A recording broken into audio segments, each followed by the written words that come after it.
Welcome back to Pokemon episode summaries. Today, I'll be doing episode 218, Dueling Heroes. The episode begins right after the end of the last one, with Ash and the gang having just watched the stadium become unveiled, and they had now walked into the battle stadium, with Brock going into the stands, and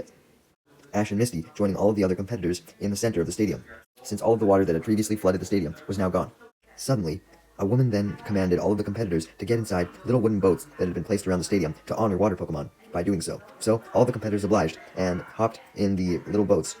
As the voice revealed herself from on top of the announcement tower that was situated directly across from the main stadium. This voice belonged to a woman named Maya, who was introduced over the loudspeaker by one of the main tournament announcers as Maya, the Water Priestess. Before the announcer hands off the rest of the talking to Maya herself, he explains the history of the World Cup and mentions all of its previous winners. He then officially introduces Maya, who was already, of course, standing on the announcement tower, and clarified that Maya was going to commence the World Cup ritual. Maya then began to explain what this ritual entailed, but Ash, Misty, and Brock almost didn't hear the explanation, as Ash and Misty were too busy admiring her for her title of Sea Priestess, while Brock was too busy admiring her beauty. Fortunately, at least Ash and Misty were able to pick up a little of what she said, as before she commenced the ritual, she greeted all of the contestants and wished them good luck, congratulating them on already making it as far as they did. Although warned the contestants that if any of them happened to not like water Pokemon, then this tournament was definitely not for them, as the entire purpose of the World Cup was to honor the water Pokemon of the Whirl Islands. She then stated that it would only be possible to win the World Cup if you had a deep respect for water Pokemon, as the water Pokemon would not bless you if you didn't like them. Ash and the gang instantly questioned what Maya meant by this, leading Maya to pull out her Great Sea Spirit Sapphire that was attached to a staff, and proceeds to explain that if you were deemed worthy by the water Pokemon of the Whirl Islands, then when she did her ritual with the staff, then you would be blessed by every single water Pokemon, and should be able to communicate with every single one way better. Essentially, the staff's job was to increase trainers' bond with the water Pokemon, and upon hearing this, Team Rocket, who had disguised themselves as vendors who were selling some drinks during the tournament to the people in the stands, in an attempt to make some quick cash, were interested in stealing the Sea Spirit staff for themselves, so that they could sell it for even more money, or use it to communicate with all the water Pokemon, so they would be easier to steal.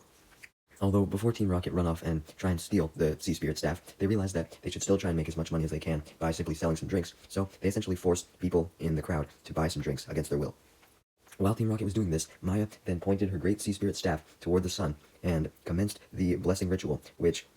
made the entire stadium glow blue as soon as the staff reacted to the sun, since the staff had gathered the energy of every single water Pokemon, at least a fraction of each of their energy, and distributed it evenly among all the contestants to give them some more energy and make them ready to fight in the tournament. Maya then ends the opening ceremony of the World Cup with handing over the duty of announcing back to the actual announcer, who clarifies that the champion of the World Cup, who would be given the title of the Alpha Omega, would also be given a Mystic Water Pendant as a prize. Team Rocket were also enamored by this, but they decided that if they were going to try and steal something, they should focus on one thing, so they decided to stick with the Sea Spirit staff. The competitors are then ushered to the waiting room, and Brock goes with Misty and Ash to give them some support. First, clarifying from his guidebook that the Mystic Water Pendant would increase the power of a water Pokemon's attacks. This made Misty and Ash both really want the pendant, as they proceeded to argue yet again over who would win the cup and therefore win the pendant. Brock was sick of the argument, so he attempted to break it up by showing Ash and Misty a board in the waiting room that declared which block Ash and Misty were going to be battling in, as the World Cup rulebook also stated that the tournament was 2 blocks, Block A and Block B. And Ash and Misty soon found out that they were in different blocks, Ash being in A, Misty being in B. Ash confidently stated that it didn't matter which block he was in, he would blow away all the competition no matter what, but Brock reminded him not to get too cocky since he only had one water Pokemon, being Totodile. Ash reminded Brock, though, that he actually had 2 water Pokemon, since he had his Kingler back at Oak's lab as well, so he decided to use a computer in the waiting room to call Professor Oak and request for his Kingler, stating that he needed another water Pokemon for the World Cup. Oak agrees, although he, Brock, and Misty clarified to Ash that since he already had 6 Pokemon on hand, he would have to send one back to the lab if he wanted Kingler. Ash debates who to send over, but eventually decides on Bayleaf, as Oak had suggested this since he didn't have much time to study Chikorita back when it was still just a Chikorita, so he wanted to get some studying in now. So, Ash then used the Pokeball Transporter to get his Kingler in exchange for Bayleaf. As for Bayleaf, she of course ended up back at Oak's lab, and Oak let her out to research her, and upon realizing that she was no longer with Ash, and instead with Professor Oak, she came to the conclusion that Professor Oak must have done something to harm Ash, and since she loved Ash so much, she decided to take quote-unquote revenge against Oak by running into him. Oak tries to escape this huge tackle attack, but he can't, as Bayleaf was too determined, and was also scared of Oak himself, thinking that Oak may do something to her, so Oak ended up on the ground whether he liked it or not, since Bayleaf was able to run and catch up with him. The next day, it was time for the first round of the World Cup to begin, with the Block A battles occurring first, so Misty waited in the stands with Brock, admiring the water Pokemon being used in all the matches, including the first match in which a trainer with his Wartortle battled a trainer with his Azumarill, and the Azumarill came out on top. Other trainers use various other water Pokemon, including Squirtle, Psyduck, Golduck, Poliwag, Poliwhirl, Tentacruel, Slowpoke, Seaking, Staryu, Magikarp, Gyarados, Lapras, Dragonair, Marill, Quagsire, and Remoraid. Damn, that was a lot of water Pokemon, but it was to be expected. Ash, however, was the only contestant to use a Totodile as his Pokemon during his match.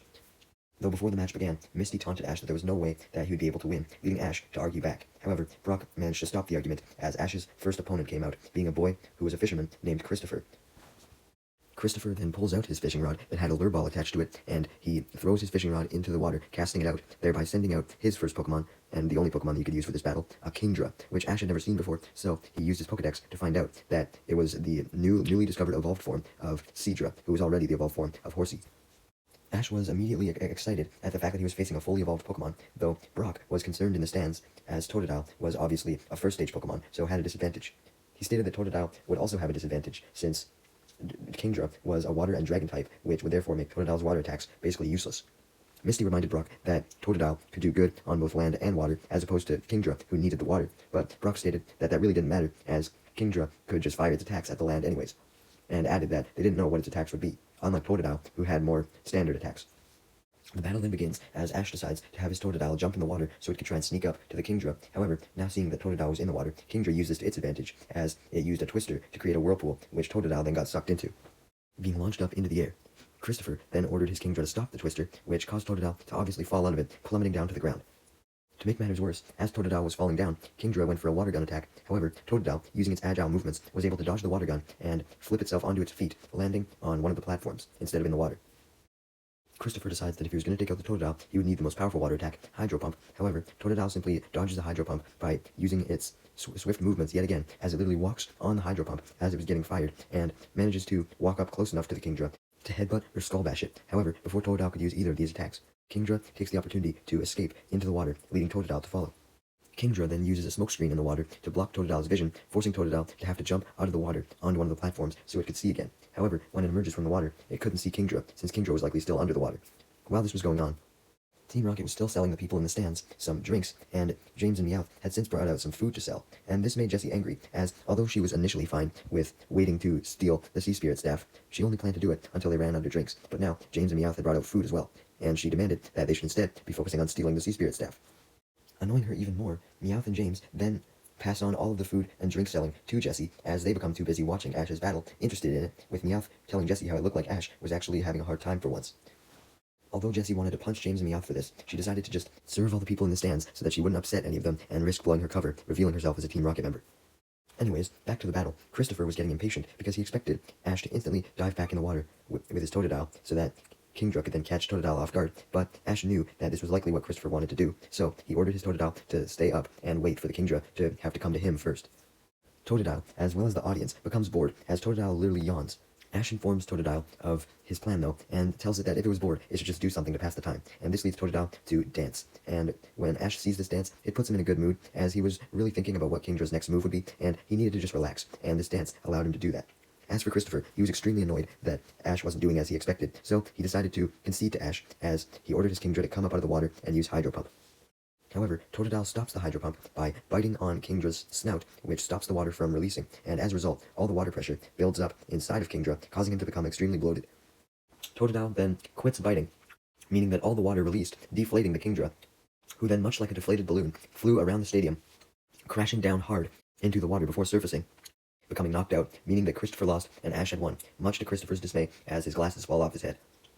Ash, on the other hand, happily celebrated his victory as he hugged his Totodile, while Brock and Misty cheered for him from the stands, with Misty admitting that that was a good battle. Meanwhile, back with Team Rocket, they were still selling the food and drinks, and were extremely tired from doing so, leading Jessie to suggest that they steal the Sea Spirit staff instead, since that would be way more engaging than just monotonous work. Meowth and James were still adamant on selling the Sea Spirit staff, but Jessie, on the other hand, had changed her mind, wanting the Sea Spirit staff all to herself, claiming that if Maya was viewed as a Sea Priestess, then she should be viewed as one as well. As she was screaming at James and Meowth for even suggesting they sell it, Wobbuffet then popped out of his Pokeball, making her even more angry. Another seller then heard Team Rocket's anger, and suggests that Team Rocket get back to work, since there was plenty of customers. Jesse and James were initially going to tell the seller to fuck off, but then the seller clarified that he had heard from the tournament announcer that anyone selling snacks and drinks would get free cotton candy as a reward. Team Rocket were excited by this, so they decided to try and steal the Sea Spirit staff while also still selling food and drinks. Later that night, with the Block A battles concluded, Ash and the gang had returned to the Pokemon Center to sleep for the night, although Misty couldn't sleep, so she simply got out of bed and stared at the World Cup Stadium through the Pokemon Center window, also looking at the sea to calm herself. Ash eventually wakes up and sees Misty by the window, questioning if she couldn't sleep because she was nervous, but Misty clarifies that she simply couldn't sleep because she was excited. Since tomorrow, it was her turn to battle, as it was time for the Group B battles. Ash admits that he wanted Misty to do good, saying that he wanted to, of course, face her in the finals, and Misty agreed, promising to do her best in her upcoming battle. The next day, that battle arrived, as Misty was fighting against a trainer named Harrison. In the 9th match of the day, due to Harrison being an old man, he was extremely snobby, not just because he was an old man though, but because, due to his age, he was confident that he could beat any goddamn kid, and taunted Misty. Misty simply ignored his taunts, as she sent out her Pokemon that she was going to use, Corsola, and Harrison sent out his Pokemon, who Misty had never seen before, so she requested Ash to use his Pokedex on it, which revealed that it was a Quillfish. Quillfish starts off the battle by using a water gun, but Corsola is able to send it right back at Quillfish, using its mirror code. This leads Harrison to realize that water gun would not fucking work, so he goes for a different strategy, in which he simply tells his Quillfish to start swallowing water. Misty was curious as to why Harrison was doing this, and the announcer revealed that this was Quillfish's way of preparing spikes, as inhaling water would cause it to become bloated, therefore bringing up a whole bunch of spikes from its stomach. Misty wasn't scared though, as due to Quillfish taking so long to inhale all the water, she was able to come up with a counter strategy. Also, since Quillfish was taking so long to charge up, Team Rocket was currently doing something else. They had decided to quit selling food and drinks at this point, at least for now, and were going to try and steal the Sea Spirit staff, declaring that they could simply steal it and then go back to selling food and drinks later, still being able to get the cotton candy. However, when they snuck up to the announcement podium where Maya was sitting in a throne, Maya got up out of her seat right as Team Rocket was beginning to steal the staff. They quickly let go, but Officer Jenny, who was sent in by the tournament officials to guard the staff from any thieves, questioned what Team Rocket were up to, leading Team Rocket to lie and state that they were just coming over to Maya to offer her some food, since they still had some food and drink trays that they were carrying. Maya thinks that Team Rocket were genuinely offering her food because of this, so she thanks them and goes to take something, only for Officer Jenny to stop her and remind Team Rocket that the announcement area was only for tournament officials, and orders Team Rocket to go the fuck away, which they're forced to oblige to. Anyways, back to the battle. Quillfish had finally charged up enough to use its pin missile. However, Corsola countered with some spikes of her own by launching her spike cannon. The two attacks collide, causing an explosion, which sends Corsola flying back into a wall, while Quillfish, on the other hand, was able to dodge the explosion by jumping into the water. Brock, who was sitting with Ash in the stands, warned to Misty that Quillfish was likely planning to go on the defensive for a little bit, but now that it had defended itself, it was going to go in for an attack, and that's exactly what Quillfish did, as it then went in for a takedown and tackle on the knockback Corsola. Corsola had taken a lot of damage by this point, so Misty was worried that Corsola would end up getting knocked out, so she told it to use Recover, and it did so. Misty expected that Quillfish would go on the defensive because of this, so that it could increase its defenses instead of attacking Corsola relentlessly if its attacks were just going to become nullified. However, Brock stated that Quillfish must have thought that the best offense was not to use any defensive moves, as that's exactly what Quillfish did, going for another takedown attack. So, right as Corsola was finished recovering, it was immediately hit by another takedown attack, thereby nullifying the effects of the recover, as the takedown did a lot of damage, knocking Corsola deep down into the water, but sending Quillfish with it, as Quillfish was trying to push Corsola even further down. However, this backfired for the Quillfish, as it resulted in Quillfish getting stuck in Corsola's horns, so then Corsola was able to resurface, not having any current attacks being put against it. Quillfish tried to escape by swimming around in Corsola's horns, but it couldn't.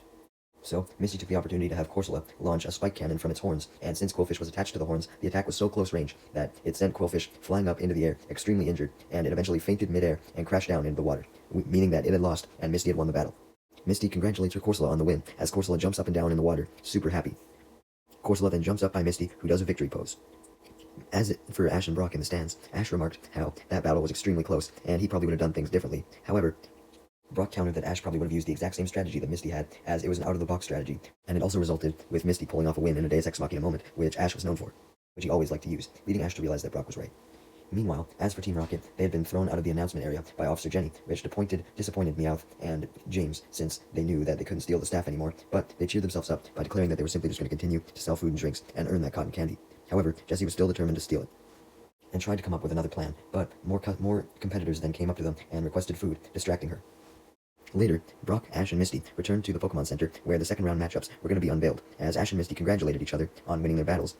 and Brock read in the World Cup guidebook that the second round matchups were determined by shuffling the previous round's winners, so there was no specific order on who would face who. It was completely random. However, based on this random chance, it was then revealed that Ash and Misty would be facing each other in the next round of the World Cup. When Ash and Misty looked at the screen in the Pokemon Center that displayed the matchups, a lot of people were shocked with their matchups, having seen their opponents' performances, with some people literally gasping in shock extremely loud. However, no one's gasps were as loud as Ash and Misty's, as they then directed their attention to each other. Definitely not expecting this battle to happen yet, but excited for it nonetheless.